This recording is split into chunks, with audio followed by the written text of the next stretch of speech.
Hello and welcome to the week 8 video for our course. I haven't done many videos for us, so I thought it might be a good time at this kind of midterm pivotal week to let you hear my voice and to walk you through what I'm thinking about for the week 8 activity where we're going to brainstorm writing for narratively. And in order to tell you what I think we should focus on, I want to show you 3 examples at different kinds of stages or kind of different depths of incorporating the ideas I'd like you to incorporate. So to start out, sorry, the focus of what I'd like to see you work on in this longer piece is thinking about an object or an item or a series of items that structure the story itself. So narratively, the banner title is Human Stories Boldly Told.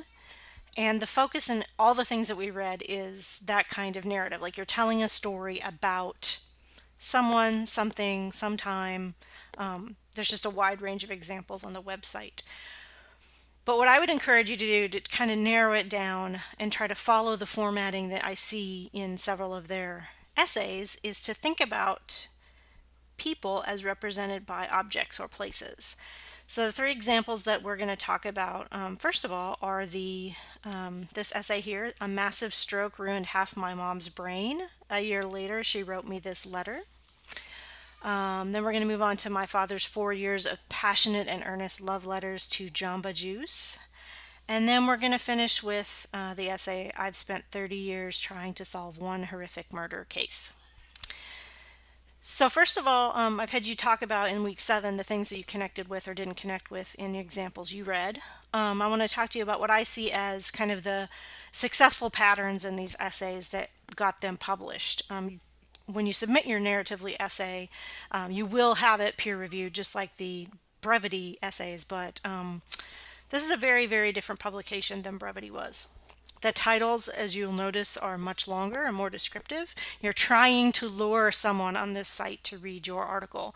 In brevity, they might have read it just because of who you are or they're interested in the topic, but in narratively, as you can see in all of the examples, the titles are pretty long and very descriptive to lure you into reading them. There's always some sort of a subtitle or a sub-sentence.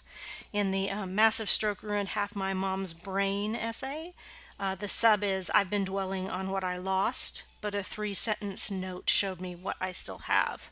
So as you're writing, think about what you might do as a title and what your kind of catchline would be or might be. And when you do your week 8 brainstorming activity, play with titles, play with catchlines. Here's what I might do with the kinds of ideas I'm working on. And then you see this image, and the image that she puts in here is this kind of blurry version of the note that her mom wrote her, and behind it you see that it's superimposed over a picture of her and her mom. And so that could be something that you would spring from or use as a part of your blog brainstorming and your eventual narratively post are images. Do you have an image? Do you have a note? Do you have a picture that you want to kind of spin a story around? So as you read this, and I've posted these all in our schedule so you can click right to them, she kind of gives us this background that has a lot of really specific detail focused around this concept where she's using nostalgia to kind of do a before and after. But really the entire essay is focused around getting to that note. So she's talking about other things, other writings that she has from her mother, kind of other before scenes. She has meticulous notes she wrote on the back of old photos. She has a recipe book. Here's all these examples of her mother in writing before the stroke, and then this one really poignant example of the writing that she does afterwards. And she kind of uses that to mirror how she's worked through the loss of her mother's cognitive functions. So think about, as you read this essay, how she is bringing in writing, how she's bringing in specific scenes, and how she's pulling it together really around that concept of the note or her mom as a both when she was there and now that she has not been able to fully function. So that's example 1. And that's a pretty loose structure around an item. Like she mentions the note, she talks about the note, but we have a lot of other things going on. The note's kind of just a really loose border or framework for her essay. In the second essay, we see a little bit more detail as far as what he's bringing in, evidence-wise, and that's in My Father's 4 Years of Passionate and Earnest Love Letters to Jamba Juice. And his subtitle is, After 40 plus years as a play-it-straight insurance lawyer, my secretly witty dad finally found his ideal creative outlet in the land of super antioxidant smoothies. I'm not so sure the Jamba Juice CEO agrees. So you've got that, long title, really descriptive kind of blurb to sell it, to market it to your audience. This actually has it looks like a drawing that I think an artist did to go along with this piece. If you're an artist, or if you know an artist that might have a drawing that you could put in, that would be great. Not all things have to be images, but think about, again, the kind of image that you might use that might go with your particular submission. And then this essay is really just structured around those notes. So whereas the first essay about her mother's stroke was kind of loosely structured around this one note, this one idea, this essay is really created much more concretely around those particular notes. So we have kind of this organizational structure at the beginning where he's telling you what his father's relationship with Jamba is, and then we see specific portions of the letters he wrote, April 11th, 2008. There's a kind of a italicized portion that talks about what his dad is recommending to the company, and right after that is something explaining a piece of his father's personality or his father's life that relates to that letter. So this author is really using kind of almost a juxtaposition to put together chunks of the letter, which are his evidence or his text, with funny things or interesting parts of his father's life. So you could choose to do that if you happen to have a series of letters, or you have a series of photographs that you can use to kind of structure and put together those juxtapositions for meaning.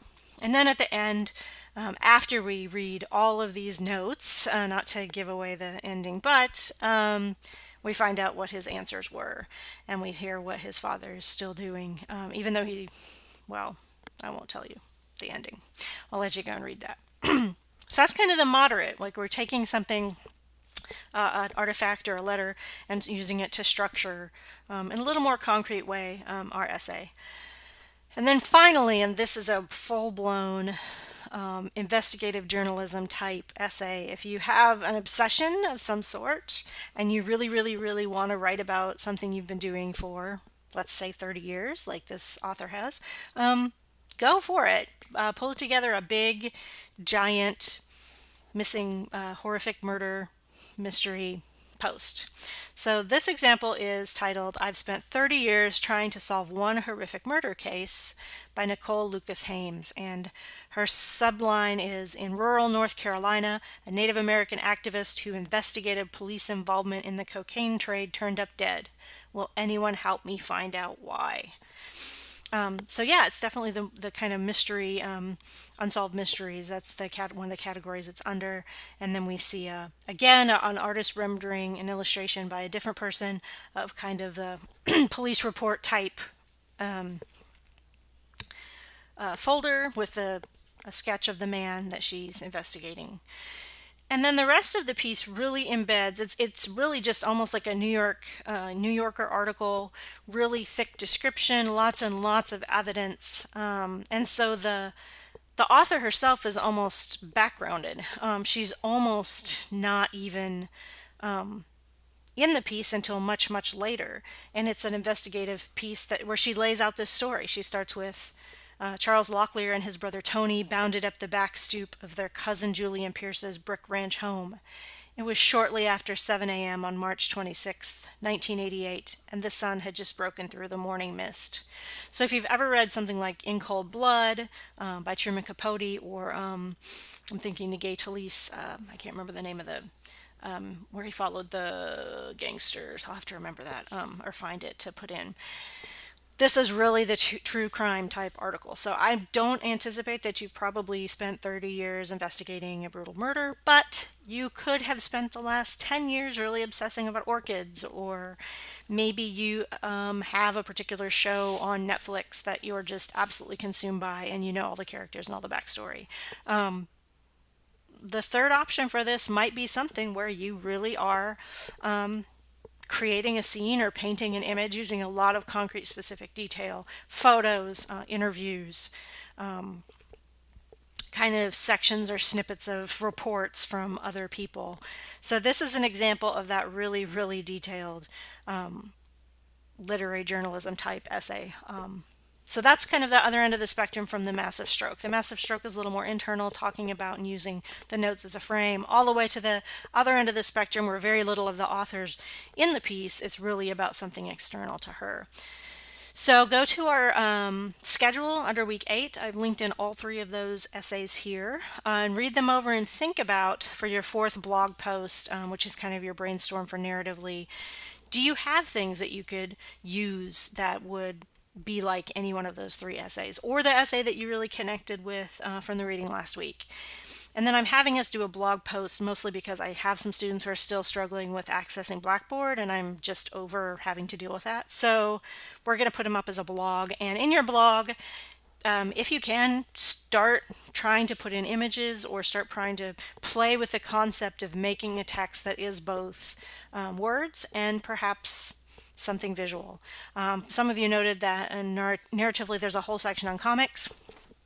Maybe you want to try your hand at making a comic. So you would talk about how you would lay that out. And if that really is an option or something you want to do, let me know. I can point you to some free and relatively easy software you can use to create a comic. So that's all. I hope I didn't go on too long. I really appreciate all of your writing for the brevity piece. It was just beautiful. And I am really excited to start working on this narratively project with you. Have a great day, and let me know if you have any questions.